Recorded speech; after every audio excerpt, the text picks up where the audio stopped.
Most advisors did not get into the business to manage technology. Usually it feels confusing, risky, and a necessary evil that you have to deal with. This video is not about tools or vendors. This video is to help you understand technology at a basic level so you can make better business decisions and avoid common mistakes. How are you doing? My name is Harrison Barron from Secure Wealth IT. We help RIAs and financial firms with their technology and security so they don't have to worry about the alphabet agencies coming after them, and also making sure that your firm can operate and function the way that you want it. If you'd like to learn more, head over to securewealthit.com. It has a ton of information, what we do, how we do it, and different services that we offer the industries that we service, in this case, RIAs, broker-dealers, financial advisors, and others in the finance sector.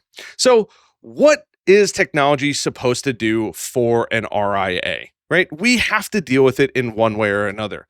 It is the main goal is to make your life easier across the board. We want to protect clients' data. We want to save you and your firm as much time as possible. And last but not least, one that you probably didn't think of, we want to make clients feel confident about working with you. That's really what it's supposed to do. It's supposed to make them feel, hey, they got this. They can take care of my wealth and my finances without having to worry about breaches, data, and all of the bad stuff that can truly happen. And if tech doesn't improve at least one of these, it is probably and truthfully unnecessary. You probably don't need it. More tools does not always mean better technology or a better stack in the technology world that we call it.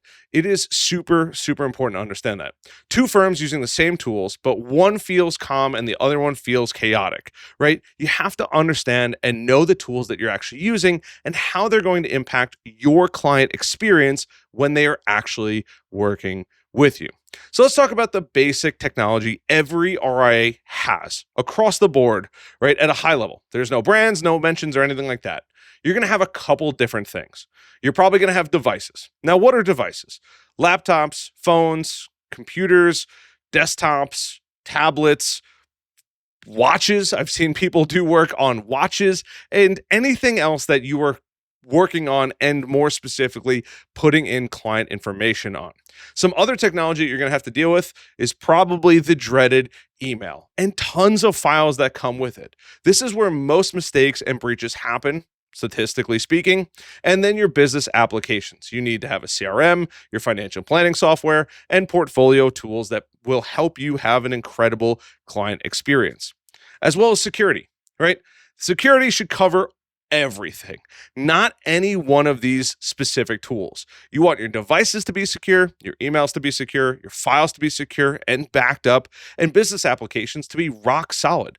That way you and your clients can go to bed at night knowing that, hey, nothing bad is actually going to happen. And that's the worst thing in the world. Nobody wants that. Your clients don't want that. You don't want that.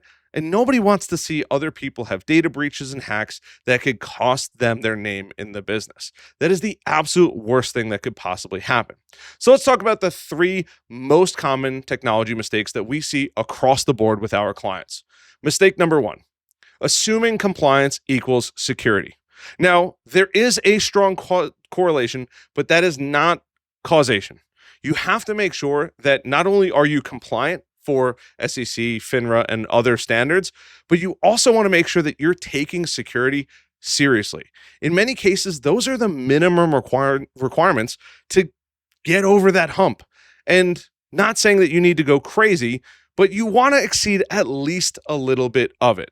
Things like two-factor authentication is a bare minimum. Not putting your devices on a public network is a no-brainer. Mistake number two that we constantly see, buying tools one at a time without a plan.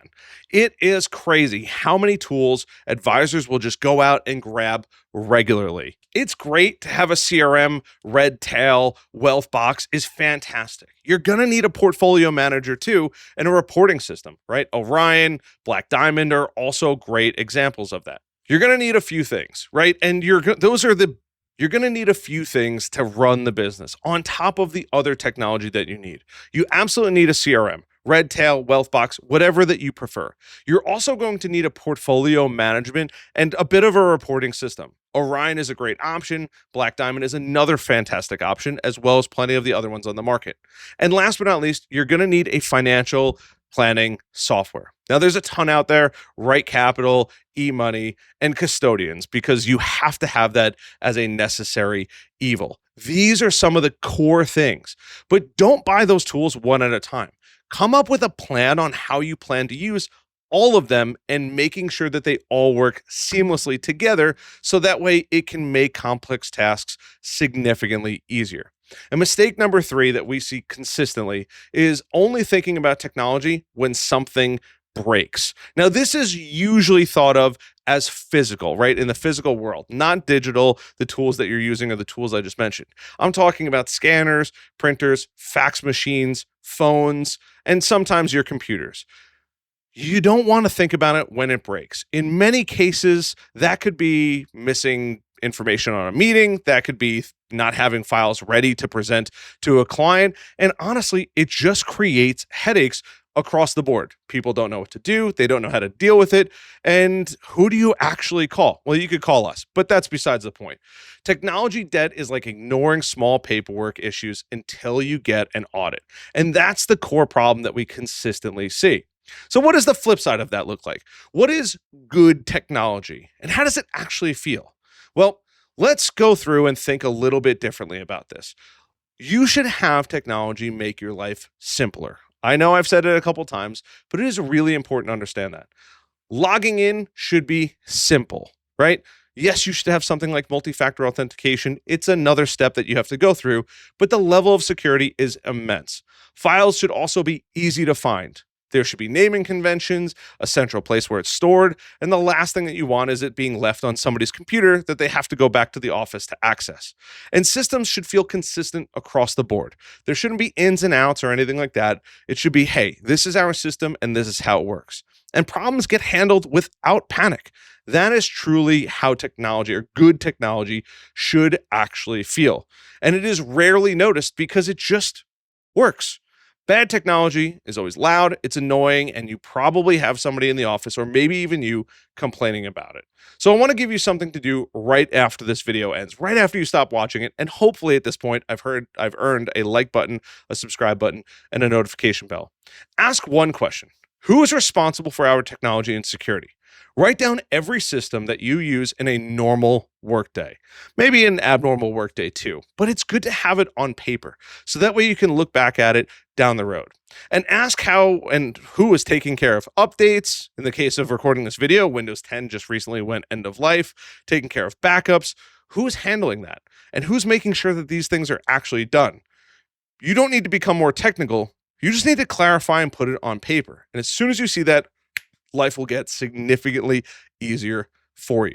But I hope these tips will have a massive impact on your financial firm. If you have any questions, feel free to reach out to us again at securewealthit.com or visit us online, securewealthit.com. There's a ton of information on here. We have a glowing blog with information that I've been cranking out lately to help you in your search. FINRA cybersecurity requirements, IT solutions for advisory firms, phishing.